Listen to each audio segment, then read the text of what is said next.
भागीदारी अधिनियम चल रहा था, यानी कि the partnership act, the Indian partnership act 1932।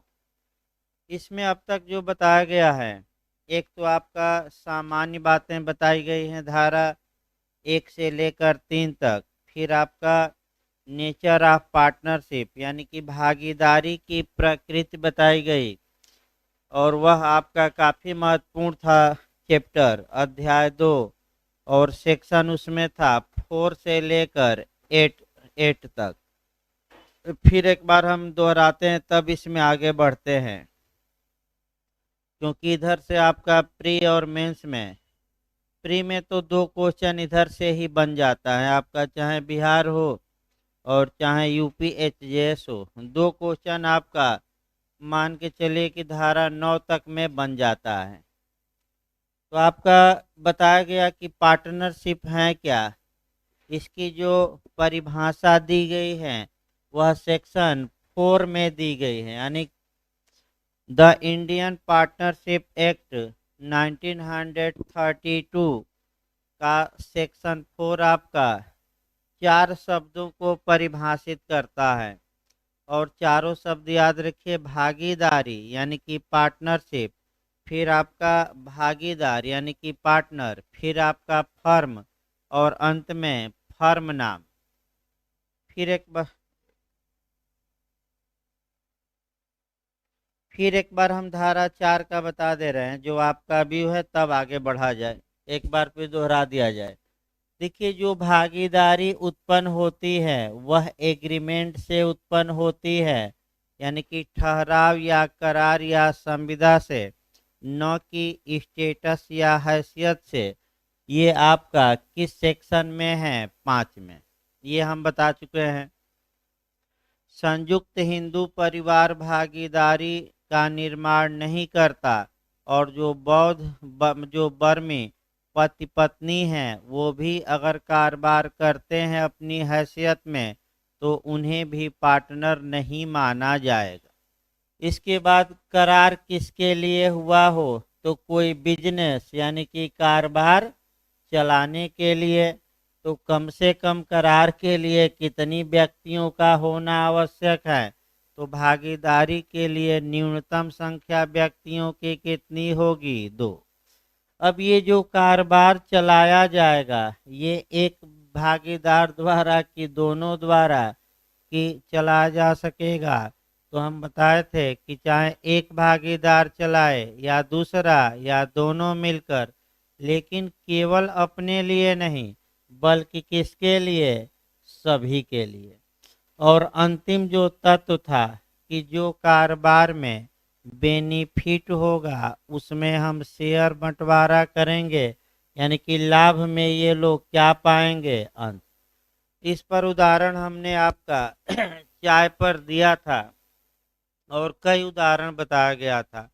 अगर कोई कारोबार नहीं चलाया जा रहा है और केवल लाभ में अंश की बात हो रही है, तो वहाँ कोई भागीदारी का निर्माण नहीं होगा।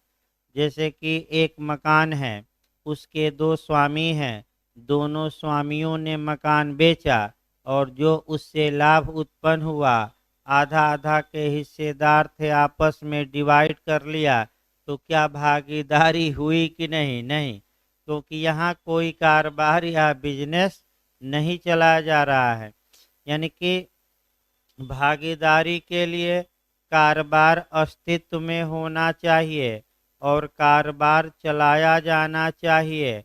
अगर कोई कारोबार नहीं चलाया जा रहा है, केवल ये है कि जो लाभ होगा उसको हम बंटवारा कर लेंगे, तो केवल इस कारण से पक्षकारों के बीच का रिलेशन पार्टनरशिप नहीं मान लिया जाए। इसके बाद धारा 4 में ये आपका आवश्यक तत्व था। धारा 5 हो गया। धारा 6 भी महत्वपूर्ण है, कल बताया गया कि पक्षकारों के बीच का रिलेशन भागीदारी का रिलेशन है कि नहीं, या कोई पक्षकार फर्म का भागीदार है कि नहीं, या पक्षकारों का सामूहिक नाम कब फर्म कहा जाएगा, इसका निर्धारण का जो तरीका है वह किस सेक्शन में दिया गया है? 6 में। इसका हमने क्रोड बताया था। क्रोड ये बताया था कि अगर धारा 4 में दी गई ये जो भागीदारी की परिभाषा है, अगर व्यक्तियों का संबंध इस परिभाषा में सेट हो जाता है तो हम उनके बीच के रिलेशन को पार्टनरशिप कहेंगे, और नहीं सेट होता तो पार्टनरशिप नहीं कहेंगे। अब अगर कोई व्यक्ति केवल लाभ पाता है तो केवल लाभ पाने से वह भागीदार नहीं हो जाता। जैसे विधवा भागीदार की अवयस्क बताया गया था, या जो फर्म को उधार ऋण दिए हैं, या पूर्वतन स्वामी मैं बताया था, ये लोग अगर लाभ में कुछ अंश पाते हैं तो लाभ में केवल अंश पाने से आप भागीदार नहीं हो गए, भागीदारी की अन्य जो तत्व है उनका भी पालन होना चाहिए। तो काक्स बनाम हिकमैन का केस याद रखिएगा 1860 का, जिसमें कहा गया कि केवल लाभ पाना भागीदारी के लिए पर्याप्त नहीं है, लेकिन आपका अन्य चीजें भी देखी जाएंगी। इस धारा सेक्शन 7 हमने बताया था, ये भी बिहार में कई बार पूछा है। पार्टनरशिप एट विल यानी कि इच्छाधीन भागीदारी, इच्छाधीन भागीदारी की बात कहाँ की गई है, तो सेक्शन याद करना पड़ेगा, 3-4 बार रिपीट किया है 7 में। इच्छाधीन भागीदारी किसे कहा जाएगा, तो दो तत्व याद रखिए। जिस भागीदारी के लिए कोई समय निर्धारित नहीं है,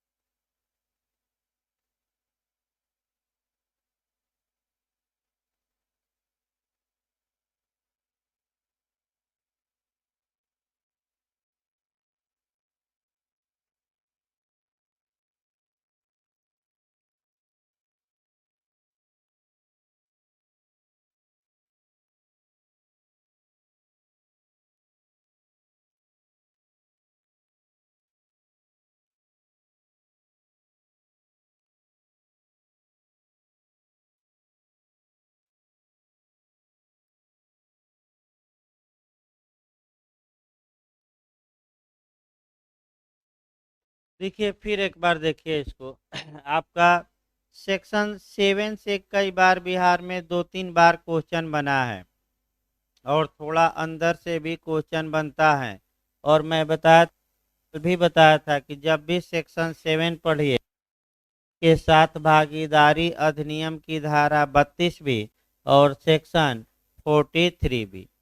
पहला ये इच्छाधीन भागीदारी आपका किसे कहा जाएगा, माने जो इच्छा पर आधारित हो, तो आपका जिसके पर्यवसान के लिए कोई समय निर्धारित न हो, यानी कि कब तक हम लोग पार्टनर रहेंगे, अगर इस बारे में करार में कोई टाइम नहीं दिया गया है तो वह भागीदारी इच्छाधीन भागीदारी होगी। जैसे ए और बी ने ये करार किया कि चलो हम लोग चाय की दुकान खोलेंगे, लाभ आपका होगा उसमें हम आपस में बांट लेंगे, लेकिन कितने दिन तक हम चाय की दुकान चलाएंगे इस बारे में कोई समय निर्धारित नहीं है।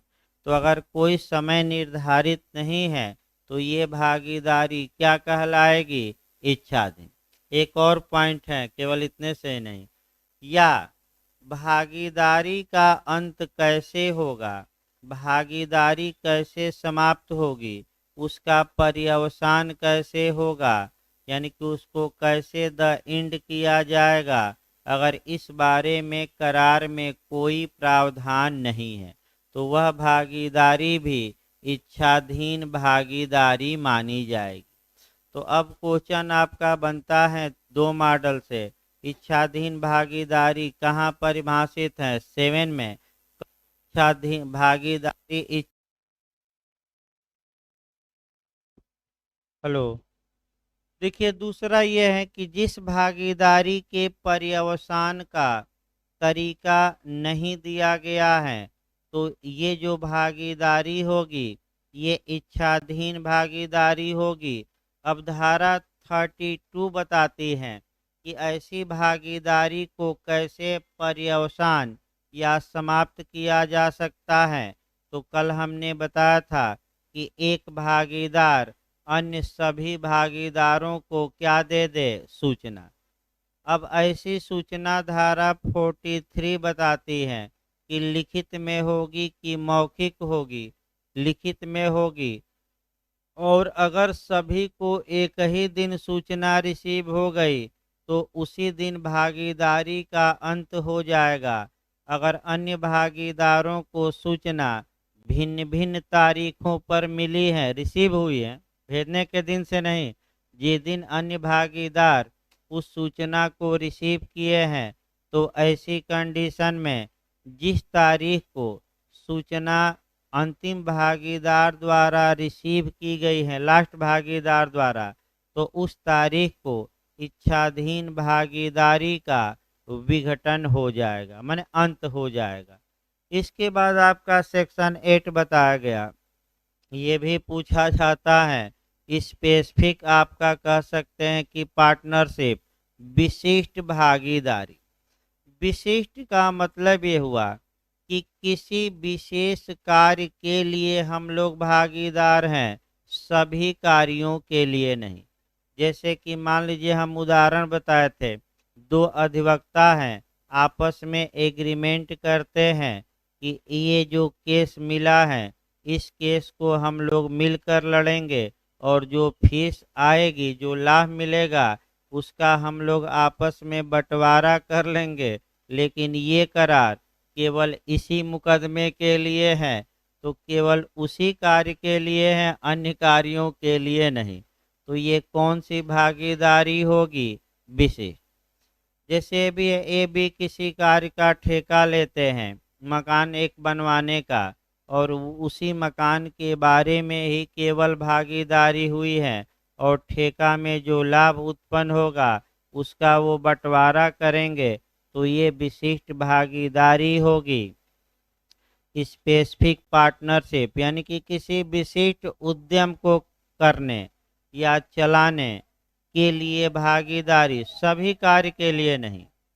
इसके बाद आइए अब आगे बढ़ा जाए। इतना तक आपका कल भी डिटेल में बताया गया था। अब जो आपको पढ़ना है, ये धारा अध्याय 3 हमें शुरू करना है, और भागीदारों के एक दूसरे के प्रति रिलेशन क्या है। ये भी आपका यूपीजे के मेंस में क्वेश्चन आ चुका है कि भागीदारों के एक दूसरे के प्रति संबंध क्या होते हैं, यानी कि आपस में इनके रिलेशन क्या होते हैं, उन संबंधों की व्याख्या करिए। तो आपका ये जो प्रावधान है कि भागीदारों के बीच आपस का रिलेशन क्या होगा, ये चैप्टर भी आजकल पूछा जा रहा है। चैप्टर भी याद करना है, किस अध्याय में, 3 में, और सेक्शन भी याद रखना है आपका धारा 3 से लेकर, नहीं, धारा 9 से लेकर 17 तक। तो फिर एक बार आपका एक उदाहरण बनाया जाए और उसी उदाहरण पर सभी चीजें आपका देखी जाएंगी। तो आइए, चाय का ही सबसे अच्छा उदाहरण है और आराम से समझ में भी आएगा। उसके बाद मान लीजिए 3 पार्टनर बनाया जाए, ए बी तथा सी, और ये आपस में करार करते हैं कि चाय का हम लोग कारोबार करेंगे। तो सी बना, और ये जो चाय बेची जाएगी या तो ए द्वारा या बी द्वारा या सी द्वारा या इनमें से किसी 2 द्वारा या तीनों द्वारा। लेकिन अगर एक या 2 भी बेचता है तो चाय सबके लिए बेचेगा कि केवल अपने लिए, सबके लिए। और जो चाय बेचने से क्या होगा, लाभ उत्पन्न होगा, उसमें हम लोग क्या पाएंगे, अंश पाएंगे। तो ये शुद्ध रूप से भागीदारी का निर्माण माना जाएगा। चाहे पकौड़ा बेचिए, चाहे चाय बेचिए, चाहे पकौड़ी बेचिए, उससे मतलब नहीं है। पकौड़ा बेचना भी एक क्या है भाई, जब पीएम ही कह रहे हैं कि पकौड़ा बेचना ही कारोबार है, तो हम लोग चाय वाला चूंकि पीएम बन गया है तो चाय पर ही चर्चा किया जाए। तो अब समस्या ये है कि इन तीनों के बीच आपस में रिलेशन क्या होगा। इन्हीं रिलेशनों का वर्णन धारा 9 से लेकर कहाँ तक किया गया है, 17 तक। तो अब एक एक अब एकदम बिल्कुल इसी उदाहरण पर चलना है और एक एक जो शब्द है उसको आपका समझते भी रहना है। अब देखिए आपका एक एक करके चला जाए। धारा 9 देखिए पहले, जहाँ तक सेक्शन आपका 9 की बात है, सेक्शन 9 ये बताता है कि भागीदारों के साधारण कर्तव्य। साधारण का मतलब ये है कि ए बी और सी तीन चाय बेचने के लिए पार्टनर बने हैं, तो इनका साधारण कर्तव्य क्या होगा, इनका जनरल ड्यूटी क्या होगी। तो साधारण कर्तव्य धारा 9 में बताया गया है। देखिए कह करके, आपका भागीदार सर्वाधिक सामान्य फायदे के लिए फर्म के कारोबार को चलाने, यानी कि पहला आपका ये हो गया कि ये तीन व्यक्ति चाय बेचने का करार किए हैं, तो चाहे एक कार्य करे या दो या तीनों, इन प्रत्येक भागीदार का यह कर्तव्य होगा कि वह सर्वाधिक सामान्य फायदे के लिए फर्म के कारोबार को चलाए। इसका मतलब ये हुआ कि चाहे ए चाय बेचे या बी या सी चाय बेचे या तीनों या दो, इन लोगों का कर्तव्य होगा कि कारोबार माने कारोबार की बढ़ोतरी हो, फर्म लाभ कमाए, इसके लिए आपका कह सकते हैं कि कार्य करें। तो जो भागीदारी का निर्माण होता है वह वास्तव में लाभ के लिए होता है, हानि के लिए नहीं। पार्टनरशिप इसीलिए बनाई जाती है कि हम कोई बिजनेस करेंगे और उसमें क्या होगा, लाभ। अब ये अलग बात है कि उस बिजनेस में क्या हो गई, हानि हो गई, तब क्या होगा तो आगे ही बताया जाएगा। लेकिन सभी भागीदारों का पहला सामान्य कर्तव्य क्या है कि जब चाय बेचें तो अधिकतम लाभ के लिए बेचें कि हानि के लिए। भाई जितना आप कर सकते हैं उतना क्या करिए, करिए। अगला देखिए, एक दूसरे के प्रति विश्वपरायण और वफादार रहें। यानी कि प्रत्येक भागीदार का यह कर्तव्य है कि वह एक दूसरे के प्रति आपका विश्वास का रिश्ता बनाए रखे और वफादार रहे। यानी कि कोई भागीदार ऐसा कोई कार्य न करे जिससे कि अन्य भागीदारों को उस पर विश्वास कम हो, या कोई भागीदार फर्म के कार्य के प्रति वफादार रहे। इसका मतलब ये हुआ कि फर्म के कार्य की आड़ में अपना व्यक्तिगत लाभ अर्जित न करे। तो अब कोई व्यक्ति चाय पी रहा माने चाय बेच रहा है भागीदारी में, और एक पार्टनर ने क्या किया कि अपने व्यक्तिगत लाभ के लिए आपका जो पैसा आया उसी में घोटाला कर दिया। यानी कि पैसा 100 रुपया आ रहा है, तो आगे हम बताएंगे, इसको अभी छोड़ दीजिए क्योंकि ये तो सच्चा लेखा हो गया। लेकिन इसमें एक केस आपका, चूंकि विश्वास का रिश्ता होता है भागीदारी में, वफादारी का रिश्ता होता है आपस में, यानी कि इसका मतलब ए और बी तथा सी ऐसा कोई कार्य न करें कि आपका विश्वास भंग हो या वफादारी भंग हो। तो इस पर जो केस आता है वह एडल्ट्री का केस है, यानी कि जार कर्म का अब अब्बट बनाम क्रम्प का केस है। देखिए आपका अब्बट वर्सेज क्रम्प का केस है। अब्बट बनाम क्रम्प का केस है 1870 का, यानी कि 1870 का केस है और इंग्लैंड का। देखिए इसमें क्या हुआ भाई, एक भागीदार दूसरे भागीदार की स्त्री के साथ जार कर्म का अपराध किया था। तो आप लोग खुद बताइए, अगर एडल्ट्री का या जार कर्म का अपराध एक भागीदार दूसरे भागीदार की स्त्री के साथ करता है तो इससे विश्वास बढ़ता है कि कम होता है? कम होगा कि बढ़ जाएगा? कम होगा। तो इस आधार पर फर्म को विघटित किया जा सकता है कि नहीं किया जा सकता है? यानी कि न्यायालय में ये मांग की जा सकती है कि हजूर अब वफादारी नहीं रही, और जब ये गद्दार हो गया, गद्दार जिसे कहा जाता है, आपका वफादार नहीं रहा, ये हमारी पत्नी पर ही बुरी नजर डाल दिया है, अतः भागीदारी का क्या मतलब, ये पार्टनरशिप क्या करिए, तोड़िए। यानी कि न्यायालय से मांग करके और फर्म का क्या करवाया जा सकता है, डिसोल्यूशन या विघटन, या फर्म टूट जाएगी। तो आपका केस याद रखिए, जार कर्म पर केस है कौन सा, आपका अब्बट बनाम क्रम का। अगला शब्द देखिए भाई, जार कर्म ना है तो बताइए, बताया जाएगा, वैसे कई बार हम बता चुके हैं। हाँ, देखिए ना है तो फिर पता ना नए लोग हैं, कुछ समझते हैं कि नहीं, ये भी समस्या है। तो देखिए आपका जार कर्म का मतलब पति पत्नी और वो, तो ये जो ओ होता है, ओ मतलब ओ नहीं, आपका ओ मतलब सी, यहाँ ओ मतलब क्या, फिल्म भी बनी है पति पत्नी और वो, तो ये जो ओ है ये एक ही पत्नी के साथ शारीरिक रिलेशन बनाता है। पत्नी सहमत रहती है, जार भी सहमत, लेकिन कौन असहमत रहता है, पति।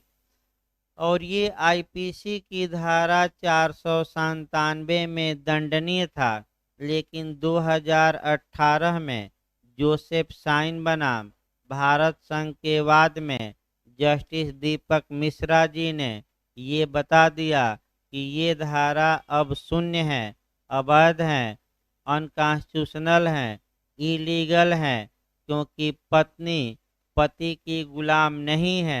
यानी कि पत्नी पति की संपत्ति नहीं है, वह स्वतंत्र इच्छा रखती है। यानी कि स्टेटस टू कॉन्ट्रैक्ट की ओर बढ़ा, यानी कि पत्नी को स्वतंत्र घोषित कर दिया गया। तो इसका मतलब पीड़ित इसमें विक्टिम पति होता था, और पति चाहे तो जार के खिलाफ मुकदमा करे, चाहे तो न करे। तो सुप्रीम कोर्ट ने इस धारा को ही रद्द कर दिया, यानी कि वाइड घोषित कर दिया, न बांस रहेगी न बांसुरी बजेगी। यानी कि वर्तमान में यह धारा आईपीसी में लिखी मिलेगी, लेकिन इसके तहत किसी के खिलाफ कोई मुकदमा नहीं होगा और न ही किसी को क्या दी जाएगी, सजा, लेकिन बेयर एक्ट में रहेगी और पढ़ना भी होगा केस सहित।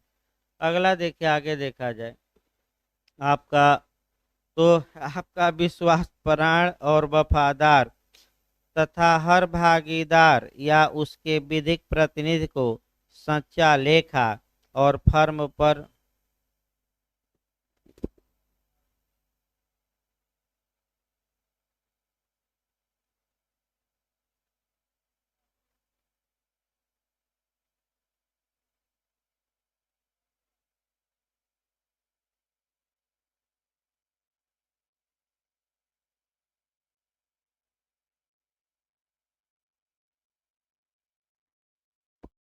आगे देखिए, सच्चा लेखा भी का इस पर भी केस है। प्रत्येक भागीदार का यह साधारण कर्तव्य है कि वह सच्चा लेखा दे। सच्चा लेखा का मतलब ट्रू अकाउंट। ट्रू अकाउंट मतलब हिसाब किताब सही सही दे, यानी कि कितना का चीनी मंगाई गई, चाय बेचा जा रहा है, कितना का दूध आया, कितने की चाय पत्ती आई, और कितना आपका चाय बेचा गया, आय कितनी आई चाय बेचने से, और चाय में खर्चा कितना आया, इसका सही सही हिसाब किताब दे कि गलत गलत, सही सही, गलत गलत नहीं। यानी कि इसका मतलब कि अगर तीन व्यक्ति हैं, चाय की दुकान खोले हैं, ए बी और सी, और ए चाय बेच रहा है, लेकिन तीनों की ओर से तो एक का कर्तव्य है कि सही सही हिसाब किताब दे। अब ये नहीं कि आपका चाय बेची गई 500, तो कह रहा है कि 400 की बेची गई और 400 का सामान आए तो कितना बना दे, 500। ये न होना चाहिए। यानी कि प्रत्येक भागीदार कैसा लेखा दे, आपका सही सही लेखा दे, गलत गलत लेखा न दे। और अगर गलत गलत देता है तो ऐसी दशा में भागीदारी को न्यायालय में जाकर मुकदमा करके तोड़वाया जा सकता है कि ये गलत लेखा दिया है, अतः ये भागीदारी अब चलने लायक नहीं है। अगला देखिए आपका, हाँ, और फर्म पर प्रभाव डालने वाली सब बातों की पूरी जानकारी देने के लिए आबद्ध हैं। इसका मतलब ये हुआ कि प्रत्येक भागीदार का ये साधारण कर्तव्य है कि जो बातें फर्म के कारोबार पर प्रभाव डाल सकती हैं, उन बातों को सभी भागीदारों को क्या करे, बता दे। जैसे कि चाय का ही कारोबार ले लीजिए कि अब आपका चाय इस समय मान लीजिए कि ये कह सकते हैं कि स्कूल कॉलेज बंद हैं, चाय की बिक्री कम होगी, अतः अन्य भागीदारों को बता दे कि अब दूध क्या मंगाया जाए, कम की ज़्यादा। कम ये नहीं कि उतना ही मंगाइए तो बेकार हो जाएगा। यानी कि फर्म के कारोबार पर जो बातें इफेक्ट डाल सकती हैं, प्रत्येक भागीदार का कर्तव्य है कि वह दूसरे भागीदारों को उन बातों को बता दे कि छुपा ले, बता दे। ये आपका धारा 9 निकला। आइए देखा जाए अब आपका धारा 9 के बाद धारा 10 देखा जाए।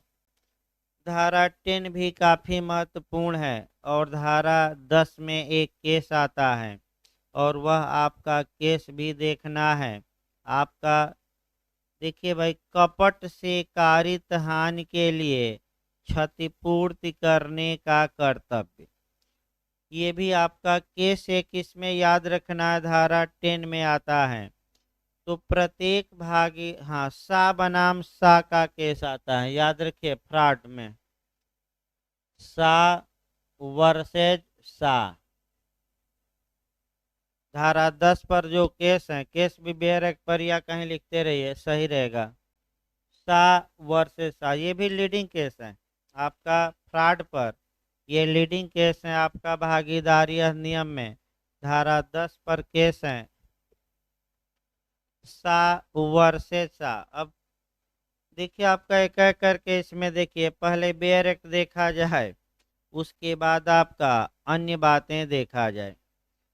देखिए बेयर एक्ट क्या कहता है, कपट से यानी कि फ्रॉड से कारित हानि के लिए क्षतिपूर्ति करने का कर्तव्य। तो बेयर एक्ट ये कहता है कि हर भागीदार उस हानि के लिए फर्म की क्षतिपूर्ति करेगा जो फर्म के कारोबार के संचालन में उसके कपट से फर्म को कारित हुई है। इसका मतलब ये हुआ कि अगर कोई पार्टनर ने कार्य किया और वह फ्रॉड किया है, उस फ्रॉड के कारण आपका कह सकते हैं कि फर्म को कोई नुकसान पहुंचा है, तो ऐसी दशा में उस भागीदार का यह कर्तव्य होगा कि उस नुकसान की वह भरपाई करे। सभी भागीदार नहीं करेंगे, बल्कि कौन करेगा, तो जिसके कार्य के कारण क्या हुआ है, नुकसान आपका पहुंचा है। अब एक दो उदाहरण देखिए आपका, पहले तो फ्रॉड जानिए तब तो कपट कराया जाए। जहां तक फ्रॉड की परिभाषा की बात है, आपका सा बनाम सा का केस है, जिसमें एक भागीदार ने फ्रॉड किया था जिसके कारण आपका कह सकते हैं कि फर्म को नुकसान हो गया। तो फ्रॉड कैसे किया जाता है, फ्रॉड है क्या, पहले फ्रॉड समझिए तब इसकी व्याख्या की जाए। देखिए जहाँ तक कपट या फ्रॉड की बात है, सबसे पहला नियम याद रखिए कि जो संविदा, चूंकि भागीदारी अधिनियम संविदा अधिनियम का ही एक पार्ट है और भागीदारी अधिनियम की किसी धारा में फ्रॉड को अलग से परिभाषित नहीं किया गया है। अतः जो परिभाषा फ्रॉड या कपट की आपका कॉन्ट्रैक्ट एक्ट में दी गई है वही परिभाषा यहाँ भी क्या होगी, अप्लाई। तो तुरंत अब केस से एकदम शुरुआती दौर से मैं शुरू कर रहा हूँ। फ्रॉड का मतलब होता है सामान्यतः धोखा देने के इरादे से किया गया कार्य या प्रवंचना करने के इरादे से किया गया कार्य। इसका मतलब ये हुआ कि अगर कोई पक्षकार किसी दूसरे पक्षकार को धोखा देने के इरादे से कोई कार्य करता है तो हम कहेंगे कि वह क्या करता है, फ्रॉड। कपट की परिभाषा जो दी गई, केस पूछा जाता है बहुत ज़्यादा, डेरी बनाम पिक के वाद में दी गई और जस्टिस हरसैल ने दी। फिर एक बार याद रखें, कपट की परिभाषा डेरी वर्सेज पिक के वाद में दी गई, जस्टिस हरसैल ने दी और हरसैल ने ये बताया कि कपट तब माना जाएगा जब धोखा देने का इरादा हो। अगर धोखा देने का इरादा नहीं है फिर भी दूसरा पक्षकार धोखा खा जाता है तो ये धारा 17 में कॉन्ट्रैक्ट के कपट न मानकर मिथ्या व्यपदेशन माना जाएगा। रटे रे, कपट नहीं, क्या माना जाएगा, मिस रिप्रेजेंटेशन। 5 धारा कॉन्ट्रैक्ट की धारा 17 में 5 प्रकार के कार्यों को फ्रॉड माना गया है। अगर एक पक्षकार या उसका अभिकर्ता या उसकी मौनानुकूलता से कोई अन्य व्यक्ति दूसरे पक्षकार या दूसरे पक्षकार के अभिकर्ता के प्रति 5 कार्यों में से कोई एक कार्य धोखा देने के इरादे से करता है तो हम कहेंगे कि पहले पक्षकार ने क्या किया है, फ्रॉड।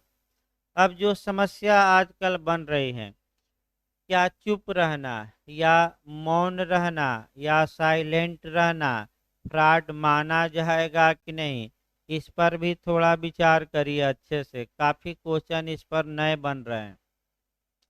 सामान्यतः केवल चुप रहना किसी तथ्य के बारे में फ्रॉड नहीं माना जाएगा, लेकिन इसके 2 अपवाद हैं जहां चुप रहना फ्रॉड माना जाएगा। पहला, जहां बोलने का कर्तव्य हो और आप मौन रह जाते हैं, यानी कि जहां बोलने का आपका कर्तव्य था और आप चुप रह गए, आपने फ्रॉड किया न बोलकर। और दूसरा, जहां मौन बोलने के तुल्य हो, तुल्य यानी कि इक्वल हो, इक्वल यानी कि समान हो। जैसे उदाहरण के रूप में ए बी से कहता है कि हे बी, अगर तुम कुछ नहीं बोलोगे तो मैं ये मान लूँगा कि इस घोड़े में कोई ऐब नहीं है। और तो ऐसी दशा में अगर घोड़े में कोई कमी है तो बी को बोलना होगा। अगर बी चुप रह गया तो ए ने वाकई ऐसा कहा है कि नहीं बोलोगे तो मैं मान लूँगा कि घोड़े में कोई ऐब नहीं है। जैसे शादी विवाह का भी मौसम चलता रहता है भाई आपका, उस पर भी एक उदाहरण, आपका लड़की लड़का से कहती हैं कि हे निकम्मे, निकम्मे नहीं भाई नहीं, शब्द वापस लिया जा रहा है भाई, क्योंकि ऑफलाइन नहीं ऑनलाइन भी चल रहा है क्लास तो आपका निकम्मा शब्द वापस लिया जा रहा है भाई। आपका अभी मान लीजिए सगाई इत्यादि हो रही है, आपका तो लड़की लड़का से कहती हैं कि अगर तुम कुछ नहीं बोलोगे तो मैं मान लूँगी कि तुम में कोई ऐब नहीं है, न तो अंदरूनी और न ही बाहरी। तो अगर लड़का को कोई ऐब है, यानी कि ऐब है, एड्स है या जो भी हो, तो वह क्या करे, बोल दे। अगर नहीं बोलता तो लड़के ने फ्रॉड किया, और ये मौन द्वारा क्या माना जाएगा? फ्रॉड। चलिए अब तो कपट आ गया होगा। तो अगर अब भागीदारों द्वारा भी तो फ्रॉड करा दीजिए। देखिए, भागीदार द्वारा फ्रॉड कराइए। एक फ्रॉड कराया जाए, मान लीजिए चाय पत्ती ही ले लीजिए। भाई चाय की दुकान चलानी है, चाय पत्ती खरीदना है। चाय पत्ती मान लीजिए कि 500 रुपया किलो है, ठीक। और एक भागीदार ने क्या किया कि फर्म के साथ ही फ्रॉड कर दिया, और अन्य भागीदारों को बताया कि चाय पत्ती 600 रुपया किलो है, और 600 रुपया में दूसरा व्यक्ति देगा चाय पत्ती। और कितने में चाय पत्ती खरीद ली गई? 600 में। वास्तव में थी कितनी? 500। तो बताइए, फर्म को एक भागीदार ने अन्य भागीदारों के साथ ही धोखा दे दिया, और जो चाय पत्ती 500 की थी, फर्म के पैसे से कितने का खरीदवा दिया? 600। तो फ्रॉड किया कि नहीं? जानबूझकर धोखा दिया कि नहीं? फर्म को दिया। तो अब कितना फर्म को नुकसान पहुंचा, ये दिमाग में बैठा रहे? 100 रुपया।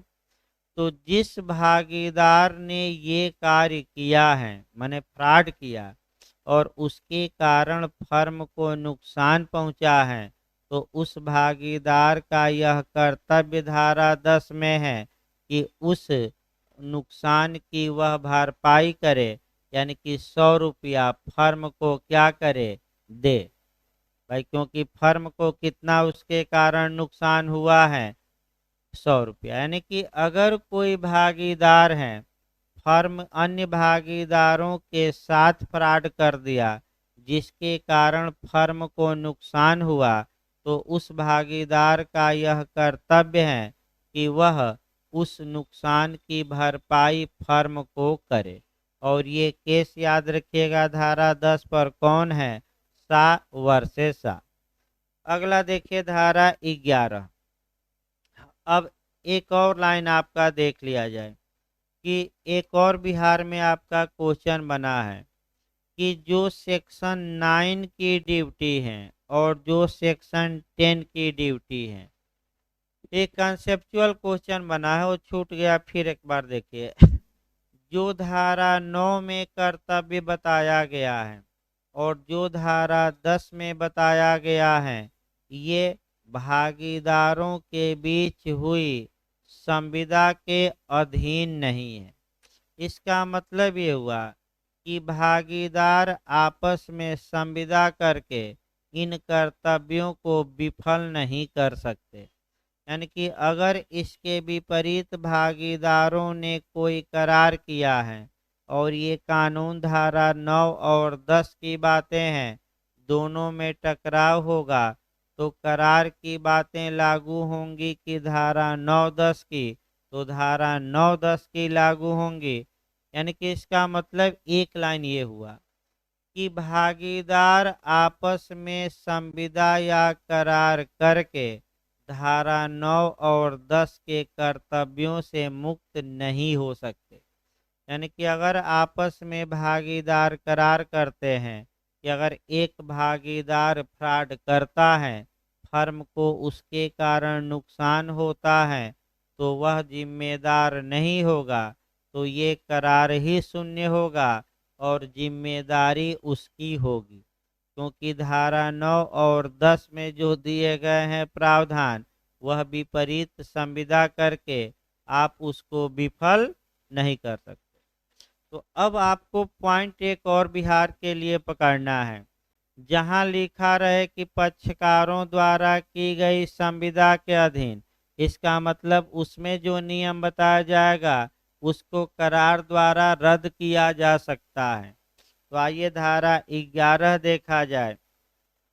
आपका कह सकते हैं कि 11 में आपका दिया गया है 11, भागीदारों की अधिकारों और कर्तव्यों का अवधारण भागीदारों के बीच की संविदा द्वारा होगा।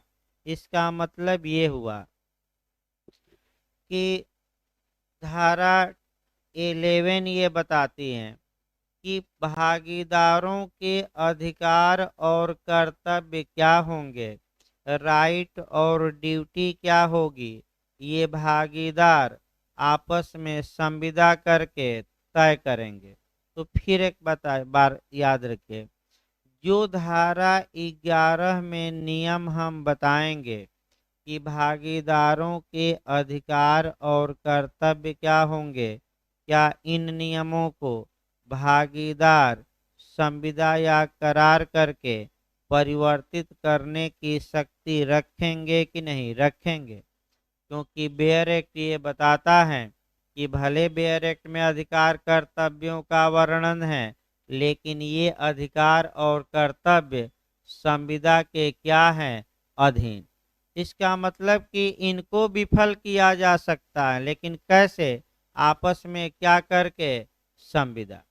अब देखिए आपका पहला खंड, इस अधिनियम के उपबंधों के अध्ययन यह है कि फर्म के भागीदारों के पारस्परिक अधिकारों और कर्तव्यों का निर्धारण भागीदारों के बीच की संविदा द्वारा किया जा सकेगा और ऐसी संविदा अभिव्यक्ति या व्यवहारचर्या से विवक्षित हो सकेगी। यानी कि इसका मतलब ये हुआ कि जो कर्तव्य एब्सोल्यूट हैं, जैसे धारा 9 और कौन सा 10, इनको संविदा द्वारा भागीदार रद्द नहीं कर सकते। अन्य कर्तव्यों और अधिकारों का निर्धारण भागीदारों को ये स्वतंत्रता है कि वह आपस में संविदा करके और निर्धारित कर लें। ऐसी संविदा कैसे हो सकती है, या तो एक्सप्रेस हो सकती है या इम्प्लाइड। एक्सप्रेस यानी कि अभिव्यक्त, अभिव्यक्त मतलब कि या तो मौखिक या लिखित, और इम्प्लाइड मतलब विवक्षित। विवक्षित का मतलब व्यवहार चर्या द्वारा, आचरण द्वारा, ये यानी कि बाई कंडक्ट। इम्प्लाइड क्या होता है, बाई कंडक्ट। यानी कि एक उदाहरण देखा जाए बाई कंडक्ट या आचरण द्वारा, ए, बी तथा सी तीनों मिलकर करार लिखित में नहीं किए, लेकिन तीनों चाय की दुकान खोल दिए और चाय की दुकान से जो लाभ हो रहा है वह ये लोग आपस में बांट भी रहे हैं। तो ये जो इन लोगों के बीच कारोबार चलाने का करार हुआ है वह कहीं मौखिक या लिखित नहीं है, बल्कि तीनों का कंडक्ट या आचरण, आचरण मतलब हाव भाव, चाल चलन, रहन सहन, ये बताता है कि इन लोगों का इरादा ही ये था कि चाय बेचेंगे और चाय से जो लाभ उत्पन्न होगा बेचने से, वो लाभ को आपस में क्या करेंगे, बांट लेंगे। तो ये जो करार हुआ ये एक्सप्रेस हुआ कि इम्प्लाइड हुआ? तो एक्सप्रेस नहीं हुआ, कैसा हुआ, इम्प्लाइड। तो अब यहाँ क्वेश्चन कॉन्ट्रैक्ट में एक क्वेश्चन आपको रिलेट करिए, बहुत अच्छा क्वेश्चन 3-4 बार रिपीट किया है कि वचन हो सकता है या काइंड्स ऑफ प्रॉमिस, या वचन कितने प्रकार के होते हैं? तो वचन आपका 2 प्रकार का संविदा अधिनियम की धारा 9 ऐड करना है, एक एक्सप्रेस और दूसरा इम्प्लाइड। यानी कि या तो वचन जो प्रॉमिस या वादा किया जाएगा या तो मुख से बोलकर या लिख कर किया जाएगा या बाय कंडक्ट यानी कि आचरण। भाई गलत ना हो, 3 बार रिपीट किया है जे में, उत्तराखंड और यूपी मिलाकर, बिहार मिलाकर 3-4 बार तक आया है। वचन कितने प्रकार के, 1 2 3 4, तो कितना मारेंगे, 2। कौन कौन? एक एक्सप्रेस, दूसरा कौन, इम्प्लाइड की धारा में ये प्रकार दिया गया है संविदा अधिनियम की 9। फिर बैक होइए आप भागीदारी अधिनियम में, देखिए आपका ऐसी संविदा में फेरफार सब भागीदारों की सम्मत से किया जा सकेगा और ऐसी सम्मत एक्सप्रेस या इम्प्लाइड हो सकेगी। तो भाई आसान ही है कि जो आपका अगर संविदा की गई है भागीदारों के बीच, तो उस संविदा में क्या भागीदार बाद में बदलाव ला सकते हैं कि नहीं ला सकते हैं? तो एक भागीदार लाएगा कि सभी भागीदार? मान लीजिए 3 भागीदार हैं और ये हुआ था कि लाभ हम लोग 33% लेंगे, लेकिन फिर करार में चेंजिंग लाते हैं कि एक भागीदार 50% लेगा और दो 25-25%। तो क्या फेर फार किया जा सकता है कि नहीं? तो कैसे किया जा सकता है? एक्सप्रेस की, इम्प्लाइड की, दोनों दोनों भाई बदलाव। खंड 2 देखिए, व्यापार अवरोधी करार। आपका ये भी माने काफी महत्वपूर्ण है, आपका कह सकते हैं। ध्यान से देखिए, यानी कि व्यापार अवरोधी करार अब शून्य होता है। पहले एक बार फिर संविधान से उठाइए, अभी क्लास 2 ना देखिए, धारा 11 का क्लास 2 पूछा जाता है, समस्या भी इस पर आती है, उस समस्या को भी हम बताएंगे। लेकिन एकदम इसकी जड़ से चलिए। भारतीय संविधान के अनुच्छेद 19(1)(g) में आपका भारत के प्रत्येक नागरिक को कोई विधिपूर्ण वृत्ति, कारोबार या व्यापार इत्यादि की आज़ादी यानी कि स्वतंत्रता दी गई है।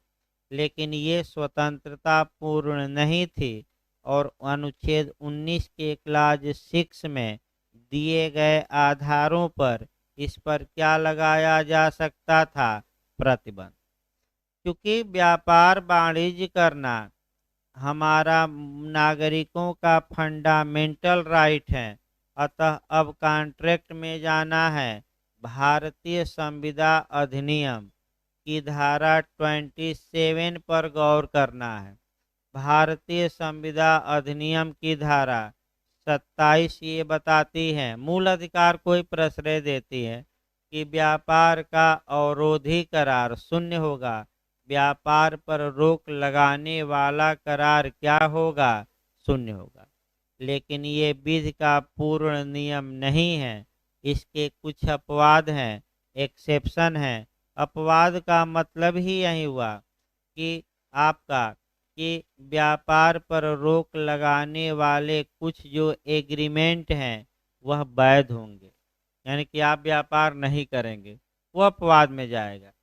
तो जो धारा 11 का क्लास 2 है वह संविदा अधिनियम की धारा 27 का एक्सेप्शन है, यानी कि अपवाद है। देखिए कैसे अपवाद है।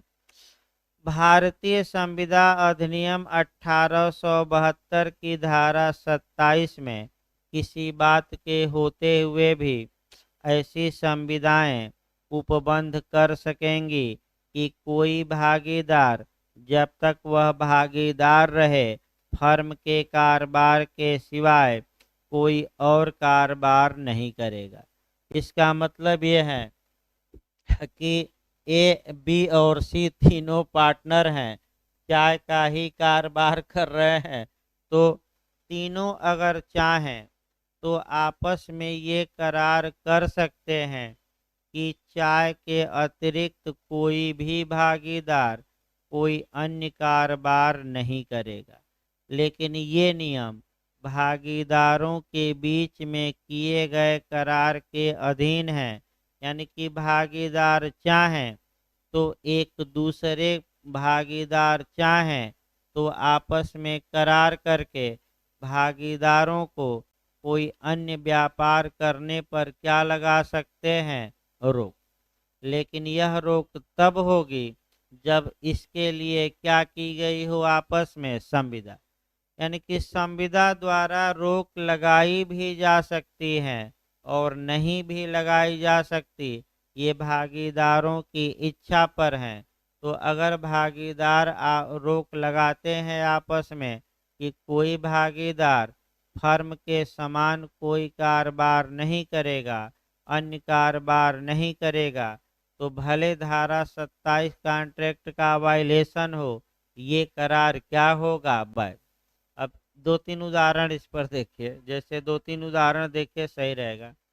ए, बी और सी एक चाय की दुकान खोलते हैं और आपस में करार करते हैं कि तीनों पार्टनर कहीं अलग जाकर कोई चाय की दूसरी दुकान नहीं खोलेंगे। तो बताइए ये करार वैध होगा कि शून्य होगा? वैध होगा। तो किस धारा में ये वैध होगा? 11 के किस क्लाज में? आपका 2 में। भाई करार देखिए, यानी कि करार किया भी जा सकता है, नहीं भी। अगर करार करके रोक लगाई भी जा सकती है और नहीं भी। अगर करार करके रोक लगाई जाती है तो ये रोक क्या होगी? वैध होगी। किसका वायलेशन होने पर भी वैध होगी? तो संविदा अधिनियम की कौन सी धारा? 27। ये हम अपने मन से नहीं बता रहे हैं, लिखा है इसमें, बेयर एक्ट में आपका 27 में किसी बात के होते हुए। देखिए एक और शब्द है भाई, नए लोगों को समझना पड़ेगा कि धारा कहीं भी लिखा रहे, जैसे सीआरपीसी में, सीपीसी में, हर एक जगह ये मिलेगा कई कानून में आपका, जैसे कि संविधान में भी कई जगह मिलेगा। जैसे एक उदाहरण हम दूसरा ले रहे हैं, अनुच्छेद 136 कि इस अध्याय में किसी बात के होते हुए भी, यानी कि इसका मतलब ये हुआ कि जैसे कहा जाता है कि एक बिहारी सब पे भारी, तो इसका मतलब कि वह धारा सब पर प्रिवेल करेगी, भले कहीं कुछ लिखा हो उससे कोई मतलब नहीं है, ये धारा लागू होगी।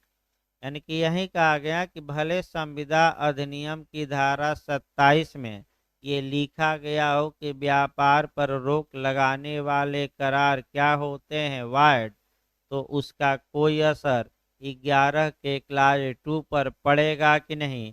नहीं पड़ेगा। इसका मतलब है वो। अब आइए धारा 12 देखा जाए। 12 भी काफी महत्वपूर्ण है, यहाँ से भी आपका क्वेश्चन बनता है। कारोबार का संचालन कराइए।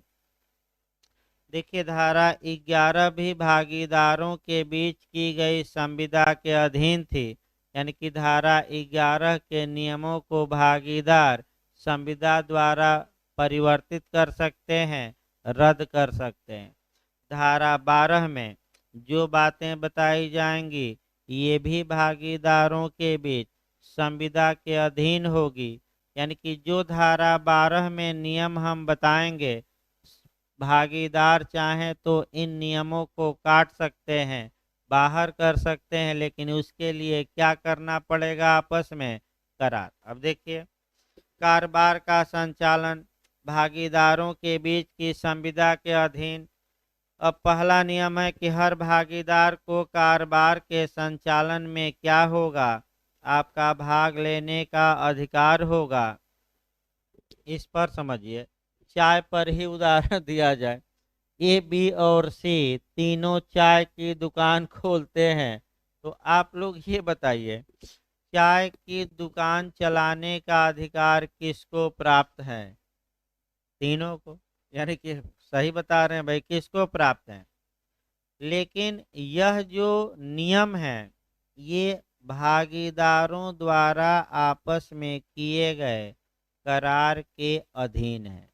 अर्थात भागीदार आपस में ये करार कर सकते हैं कि केवल ए चाय बेचेगा, केवल बी बेचेगा, केवल सी बेचेगा, इनमें से कोई दो बेचेंगे।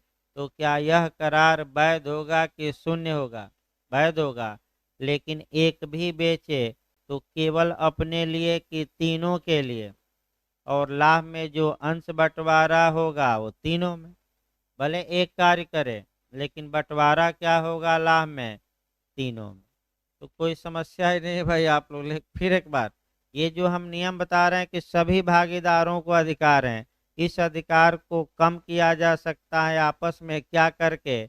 संविदा या करार करके। दूसरा देखिए, हर भागीदार आबद्ध है कि वह कारोबार के संचालन में अपने कर्तव्यों का तत्परता पूर्वक पालन करे। इस पर आपका केस भी आता है। और तत्परता पूर्वक पालन करे, यानी कि कोई ग्राहक आए तो तेजी से चाय पिलाए कि 10 घंटा बैठाए? बताइए, उतना समय है किसी के पास?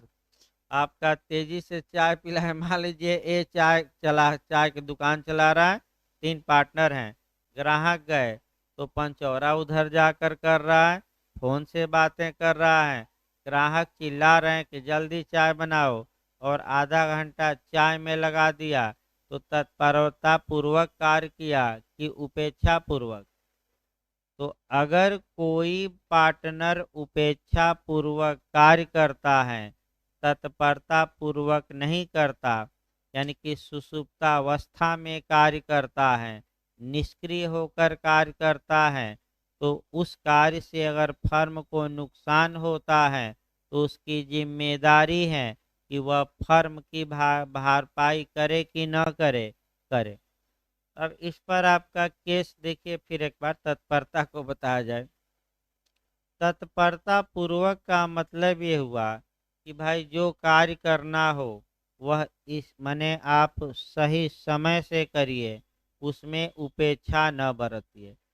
जैसे कि फर्म के पास कुछ रुई थी, रुई वाला केस अभी हम बताएंगे, और एक भागीदार को कार्य सौंपा गया और कहा गया कि आज ही ले जाकर आप मार्केट में रुई बेच दीजिए। तो रुई मान लीजिए 60 रुपया किलो बिक रही थी आज।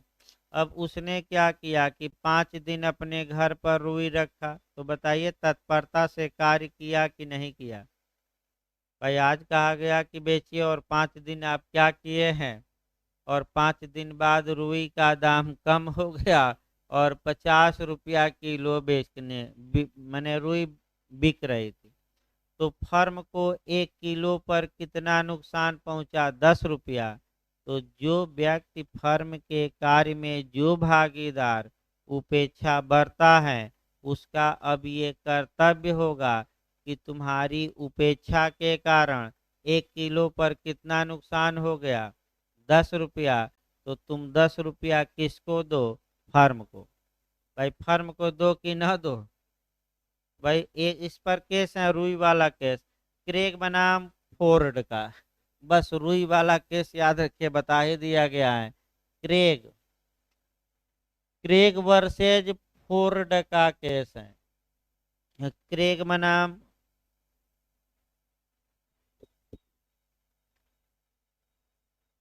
क्रेग बनाम फोर्ड का केस है आपका 1842 ईस्वी का।